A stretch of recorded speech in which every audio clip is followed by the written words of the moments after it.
John Melendez, affectionately known as Stuttering John from all of his years with Howard Stern. And he doesn't stutter, so it was a gimmick. No, how dare you? I stuttered all my life since I was 5 years old. Yeah, Due to a traumatic experience. With who? My father. And what was this experience? He used to beat us up. He used to beat, everybody's father beat them up. Yeah, that was back old school. Dude, who's on that? Adrian Peterson? Jeez. Freaking, well, that's a switch.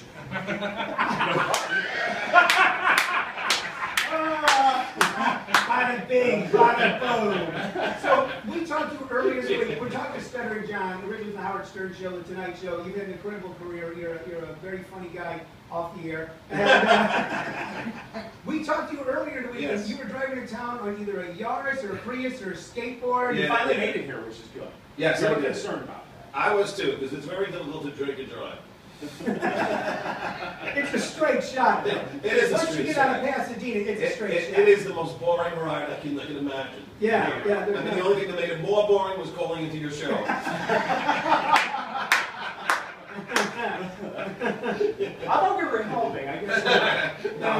No, I appreciate it. I'm just kidding. Did you have someone in the car with Get a you? load of the freaking lumberjack over here. I think Thank you. a lumberjack. Yeah, look at it. He's got the big biceps. He does. Everyone who's listening, I mean, all three of you. This is Len we're talking about. With the whole Wrangler flannel on, and the coyote hat, and the beard, and scrub. He's all set to cut down a tree. Thank you. I'm a lumberjack. The thing that's funny about that, as you said, Mr. Jay Leno was always in jeans and Wranglers and stuff like that. What color's the license plate on your house? On my house? It's a white trash joke. Yes, You get it, Len? I got You're it. saying that you live in a mobile home. That's right. Three, actually, they're manufactured. He evens out his floor level by, letting the air out of the tires. You know, I lived in a trailer that burnt down.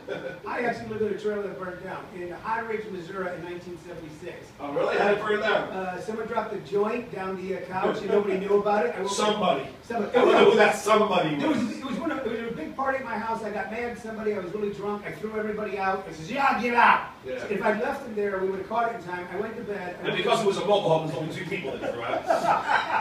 No, it was like 3. It was like 3. And I woke up and my trailer was on fire. Wow, lucky you. Yeah. So the insurance paid you about $200? Insurance on a trailer in Missouri?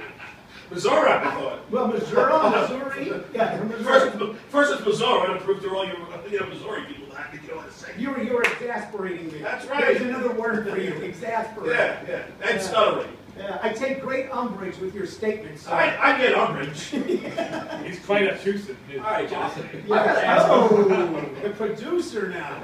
The bookends on your career. You guys got the bookends. The bookends. The Wow. bookends. That means it's over. I'm talking about bookends now. Are you talking about Simon and Garfunkel? No, I'm not talking about It something. sounds like he's talking about my end. Yeah, I'm talking about your ends. I'm talking about when you started in New York and you ended up in Los Angeles. Which time is better? And they're very different. I've been in New York. I can acclimate to everywhere. So you're camouflaged. You can fit in anywhere. I could live, I don't, listen, if there's a bar, and there's beer, and there's a television to watch sports, I can live in it. I don't really care. And there's some hot chicks. You could live in High Ridge, Missouri? I could live in Missouri. I just want to burn trailer there. If you find my Jerry Lee Lewis 45s, will you return them? Because they got burnt up in the fire. Sure. Some may have remained. This guy's showing his age. It's right next to the 8-track. This was pre-8-track. Pre-8-track. What was pre-8-track? No, I had the little 45. 45. And they had the little, yellow insert so you could play it on the turntable. Sure, yeah, exactly, yeah. Now let me ask you this, because there was a big country star that said, here's the weird thing, in 1960 you could buy a single record for 99 cents. Now you can download a song for 99 cents. It hasn't changed. Have you found that live touring is actually more... You know what? I don't know, because, when my album was released, it was 99 cents everywhere. It was in the bargain bins. But I'm hearing more and more guys saying they're making more money doing live touring than they are television nowadays, because television's not paying what it used to. Was that, like on The Tonight Show, did they pay you minimum wage on The Tonight Show? No. I would rather do television than live touring. Did you make good money on The Tonight Show? Hell yeah. But you don't have to do anything. You just said, tonight, What did you It's a do? Tonight Show with Jay Leno. Hey, listen, I can't help it if my voice is beautiful. That was, Hey, don't be a hater. Don't be a hater. are you sure it wasn't some sort of affirmative And that's action? because you sound like a puppet. What,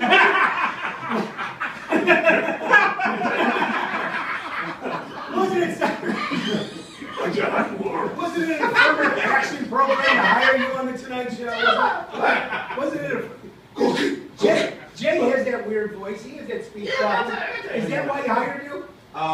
You know, I honestly, if you really want the truth. Why did he hire you? Okay. Because when you got hired, you know what everybody said? Man, this guy's a hater. I know. No, I no, know. I Talk about think- jealousy. I think it's Dude, good. how small is your penis? Pretty small, but Come it's on, mine. jalapeno But it's pants. mine. But it's mine. Normally I can get a word in, but he's excited to see you. He is. He's having fun. He's having fun. My penis is attached to a large amount of money. So, Is it really? no, it's not. That's what I say. Oh, I thought that was an ex-wife joke or something. Have you been divorced? I have been Of divorced. course. Yes, I have been. How did you get the Stop Tonight? using these big words, honey. How did you? Do I have to sign? You ask him a question, Len. He won't answer a question. No, I'll answer it if you let me answer. Okay, go ahead and answer. Okay. Do you know the question? Yes. What is the question? How did I get the Tonight Show? Did I ask that question? Yes. He tried. Well, wasn't it similar to that? Yes, simple. Yeah, you're right on the money. I thought it was pretty I was close. kind of like a mind reader over here. I sit here, I'm like, he wants to ask you how you got it. Yeah, isn't that what I just said? No, you didn't tell us how you got the gig. I was about to. When? When? They have to go to counseling. We'll have to call I sneezed everything. Dude, look at the size here. If you sneeze, sausage will come out, okay? This guy hasn't skipped a meal in 3,000 years. He's eating now. How did you get the job? How did you get the job? It just sits the word. It just sits there. I'm sure. Look at this guy. Hey, will you direct the witness to answer the question, please? Yes. His breasts are bigger than my last girlfriend. No, the truth. I know what you told me. Oh, I don't give a crap. She banged everybody. I'll put enough about Tony's ex-wife. She's a spiritual person. All right, I'm gonna answer the question. Okay. I was on this show called I'm a Celebrity, Get Me Out. It was in Australia, and it was like a Survivor type show with really B-list celebrities. Not using the term, that's using the term B-list very, very, very Like who? Loosely. Melissa Rivers, No. Bruce Jenner before he became a woman. And Just to ask you, how is his face? I mean, it's very freaky. I don't know what the hell's going on with Bruce, but I became friends with him. Tyson Beckford and Tyson Beckford. yeah, and Maria Conchito Alonso Escuela, whatever that girl is. And I mean, so we were all on this little and Robin Leach, and we were all there. And the Tonight Show, Dave Burke, one of the segment producers, saw me and thought I would be great to be the next Ed McMahon. And so I was praying every day on the cot, not to get religious. I was praying to God, and judging by the size, he's not Buddha.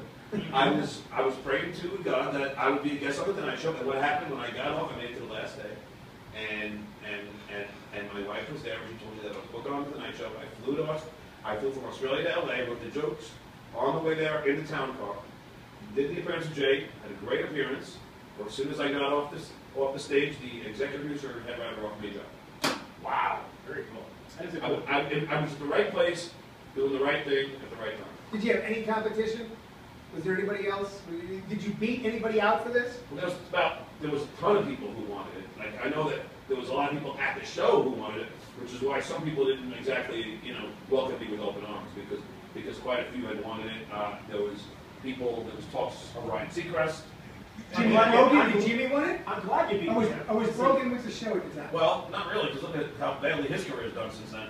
What were you saying, Tony? Since you talk over everything I said? Was Jimmy Brogan there? Did you beat Jimmy Brogan out? No, Jimmy Brogan wasn't there anymore. Okay. No. All right. So you got the job, and what was the job? Well, initially, it was hopefully going to be where I would be the announcer, but also be able to talk a lot and contribute to Jay. But the unfortunate thing is they put me in the audience.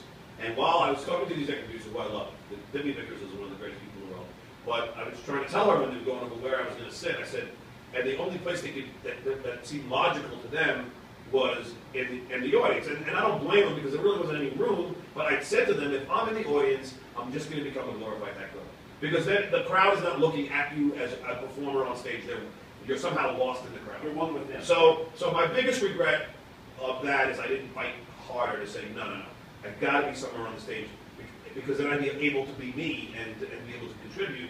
So it was a little awkward the way that was. But I did enjoy doing a lot of the comedy sketches and pieces. And Tony, just so you know, I was writing the whole time. I was promised that I would be a staff writer by the head writer, not Judy Brogan. And then unfortunately they didn't give it to me because they said I couldn't go out in the field and do field bits because I had to be there to do the announcing. They gave him to Steve Sharippa instead. No, Steve Sharippa didn't become a writer. He didn't become a writer. He didn't get the field thing. No, but I did a lot of field things, but I couldn't go out with people and write for them. So that's what the excuse that writer gave me. But the good news is, finally, I was made a staff writer, and I got a lot of stuff on the show, and it was a great experience. And I immediately got hired by another TV network right after Jay left. So there you go. That's cool. You know, look, man, you were with Stern, which was a groundbreaking show. It is a groundbreaking show. It saved radio, okay? And then you were at the Tonight Show, and it had the biggest ratings of any of the shows that were on at the time. And I think you're the next. I don't know what you're doing next. I know you're in town, and people should go see you because you are funny, and you're a great guy. You got a good heart. And I don't know what you're going to do next, but we wish you much success. So can we hold you for one more second? That was it? No. Can we hold it? Yeah, we're going to hold it. Let's take a quick break. I got to get my dictionary out. I got to get my dictionary. No. I thought we were done. You were giving me the sign. No, we have to actually pay bills. We get to keep John. I didn't get my coffee yet. Yeah, that's true. Sitting Go out there. there. Let's get his coffee, and we're going to talk about. Great. But this guy's clutching his nicotine pills like they're going out of style over here. We're going to talk about his gig here in Scottsdale. We're going to talk some about the Sturtings. We got a lot to talk about. It is Stuttering John Melendez hanging out live here on today's Comedy Radio live from the Doublewide Network. Don't go anywhere.